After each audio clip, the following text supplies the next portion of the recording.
Hi, I'm Dave Hilgendorf. Welcome back to the Now What Life After Promise Keepers video series. Today, video 6, we're going to talk about being a boss. This will be particularly helpful if you manage others, either as a manager in the workplace, a business owner, a mentor, a pastor, or a ministry leader. In reality, though, what I'm really talking about today is leadership. And whether we realize it or not, we're all leaders. It really is a privilege to lead others, and we should treat our leadership positions with a sense of gratitude. With leadership comes authority, and with authority generally comes responsibility as well. As a leader, we are responsible for our own actions, but at some level we are responsible for the actions of others we are leading as well. As a leader, we can make a huge impact. In the video on being a dad, we talked about the fact that how we raise our children can literally change the world, and our impact as a father can go well beyond our own lifetimes.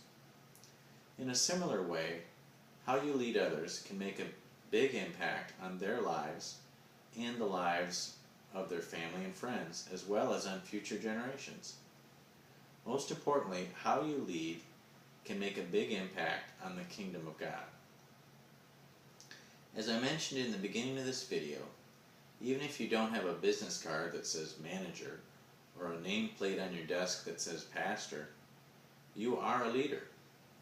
You have a greater influence and on more people than you realize. Let's talk about 3 areas of your life where you are a leader. First, you're a leader at your work. Maybe you have 30 people reporting to you, or maybe you're the low man in the totem pole. You are a leader of someone at your work. And by living out the assignments we discussed, of being great at what you do, modeling integrity, loving and serving others, and sharing the good news and making disciples, you can make a huge positive impact on others around you at your work. You're also a leader in ministry. What ministry are you involved in? Do you have a specific volunteer role at your church? Do you support ministries either locally or abroad, either financially or with your time? Do you have your own personal ministry that God has put in your heart?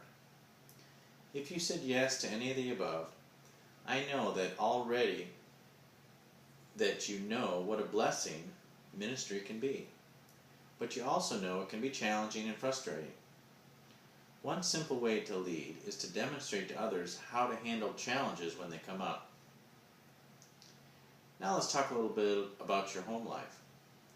I won't spend a lot of time on this now since we did cover this in other videos, but just remember that God made you the leader of your family, and that is an awesome privilege and a huge responsibility. You've probably heard the term servant leader. It's become a bit of a business buzzword in both the faith-based and secular publishing worlds. If you want to know what servant leadership is all about, all you need to do is to look to Jesus. He set the perfect example. His whole life was about service, but he also demonstrated incredible leadership. This is probably best illustrated by the night of the Last Supper, when Jesus washed the feet of his disciples and encourage them to serve others in a similar manner. This approach definitely goes against our culture, which preaches that we should get what we can for ourselves whenever we can get it. One aspect of servant leadership is to lift others up rather than drag them down. We've probably all had a boss in our lives that was always talking down to us, correcting us, or even criticizing us. 1 Thessalonians 5:11 says, "Therefore comfort each other and edify one another." Just as with parenting, there's a time and a place to provide discipline and correction as a boss, but we should define our leadership by lifting others up. Romans 12:16 in the New Living Bible says, "Live in harmony with each other. Don't be too proud to enjoy the company of ordinary people, and don't think you know it all."